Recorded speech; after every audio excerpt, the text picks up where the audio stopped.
Today, I'm delighted to be joined once again by Mo Khan, the CEO of hVIVO. Mo, welcome. Thank you for having me on. Great to see you again. We're here to have a chat really about what's been going on the last 12 months. First of all, congratulate you on what's been a pretty successful year and a significant year for hVIVO. Can you talk us through what the highlights have been for you? Yeah, absolutely. So I can't believe it's almost the end of another year. These time seem to go faster and faster as you get older. I don't know, just me or with everyone. I wouldn't know. So this year we are looking to achieve record financial numbers. So we have guided towards 62 million pounds in revenue for 2024 and EBITDA margins of the upper end of what the market is expecting from us. So if we are able to achieve those numbers, and considering it's only less than 2 weeks to go, we're very confident we will achieve those numbers. These will be the record numbers for the company, both in respect to revenue and also with regards to the EBITDA margin. So a wonderful year for the company. So everyone should be very pleased with their performance. Indeed, indeed. And I suppose one of the biggest highlights of the year for yourselves was the sort of this big move to Canary Wharf, where you had your new facility. Can you talk us through what that's done for the business and, what the advantages have been? No, you're correct. I mean, that is probably the single biggest milestone for the company, and a transformative one as well, to be honest with you. The fact that we are now able to run our human challenge trials in the world's largest commercial unit, I think has a lot to say about the success we've been able to achieve here at hVIVO. So this new facility, as you know, I'm sitting here in Canary Wharf. We have upstairs 50 CL3 beds. It basically means that we're able to run challenge trials, not only in normal influenza and RSV, but also in CL3 pathogens such as COVID, for example, or dengue. It also given us the capability to enhance our adjacent services. So we tripled our lab capacity. We're able to do more outpatient trials. We're able to run bacterial challenge trials as well as transmission trials. And also it has laid the foundation to our kind of midterm goal to get to 100 million pounds in revenue by 2028. So I'm very pleased to say that we've now kind of settled here. It's fully operational. Everything is working as it should be. And there's been a lot of work for a lot of people in a very short, intensive period to be able to deliver such a huge change. And, most of it, again, financed through our clients. So we're very pleased to be sitting here on the 24th floor of Canary Wharf building. Indeed, indeed. It's a great view you have there behind you. I suppose hVIVO's, you're renowned for being sort of the leaders in the human challenge trials. Can you tell us some more about the themes you've been seeing in the core market throughout this year? And you continue to see the interest from pharma and the biotechs, what are the key indicators that investors should be looking for that is going to drive the business going forward into 2025?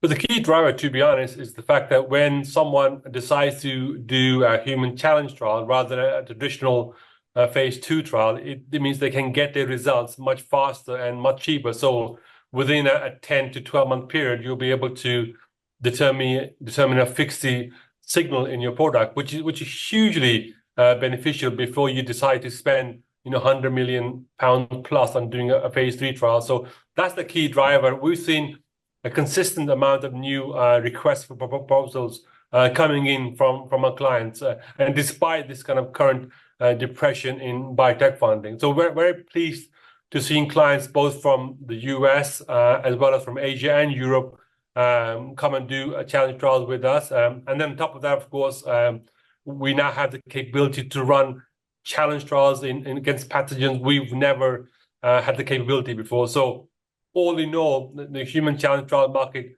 remains strong, and with the kind of hopefully the kind of increase in funding coming to the biotech industry, I expect this to increase come 2025. That's really interesting. I remember the last time we spoke, we discussed your capital markets day, and you were talking about how you're looking to diversify your revenue streams. Can you give us a little bit more color on that and how progress is going? No, you have a good memory. So yes, we have diversified from just doing human challenge trials, and the new facility has been essential to that part. For example, we've expanded our laboratory capabilities. We launched our hLab brand in October of this year. We've on its own website. We've done some conference attendances, and I'm pleased to say we've already signed some contracts for standalone lab work. Secondly, we've also been successful in running field trials. These are phase 2, phase 3 outpatient trials, and we've seen some contracts signed in that. We've just finished actually delivering an 800 volunteer study for phase 2 vaccine in influenza trial. So very pleased to get off the ground. And again, we've only been able to do that because we've doubled our screening capacity. And that as a consequence because the office has moved to Canary Wharf. So both of those have gone really well. And we've also seen some movement in the patient recruitment services. Now, these contracts will be much smaller, and we're just starting up that initiative, but we've already seen a number of small contracts signed. So on all the ancillary services we launched this year, we've seen multiple contracts in each one of those service lines. So very pleased with the expansion into new services. That's great. Well, I remember also talking to you when we were discussing your current order book. And in addition to that, I remember you discussing with you had something like a £40 million worth of unsigned short and mid-term opportunities. Are these still in the pipeline? And, is there any advancements on those? Yes, well, they're all in the pipeline, well, except the 11.5 million RSV contract we signed a couple of weeks ago. So that was part of the 40 million, but the rest, just under 30 million, are all still active in the pipeline. And I think, personally speaking, to be honest, a little bit disappointed in the sales life cycle of these opportunities. But that's typical for a human challenge trial because human challenge trials have a lot of kind of technical basis, a lot of scientific interrogation needs to be done before a client wants to go ahead with a challenge trial. So it's not kind of exceptional cases. So these things do happen. So, but to your point, yes, the 40 million pipeline is active. One has already been signed. We've got around 30 million pounds of other short to mid-term opportunities we're looking to close, and we expect to announce hopefully some of those awards in the first half of 2025. Great. I noticed, looking through your balance sheet, you've got quite a war chest there, and you've also discussed in the past having a revenue target of 100 million by 2028, which is an ambitious target. Can we expect to see, or can investors expect to see you reach this through M&A, or is that going to be through pure organic growth?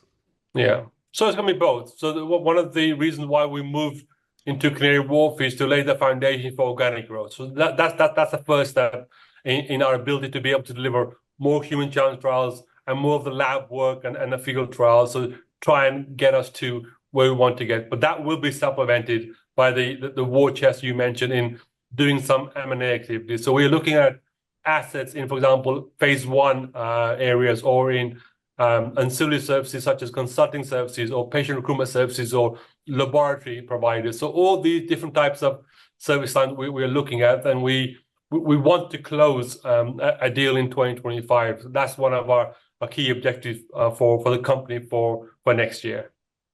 Well, Mo, I'm going to hold you to that next time we speak, okay? Absolutely. This time next year, right? Indeed, yes. Well, it's fascinating to talk to you again, and well done. It's been a phenomenal year, and I'm sure you've hit all the targets you said you're going to do, which is music to the ears of most investors. So congratulations, and look forward to speaking to you in 2025. Thank you. Thank you very much for all your support, and have a wonderful break. Thank you. Thank you, and you.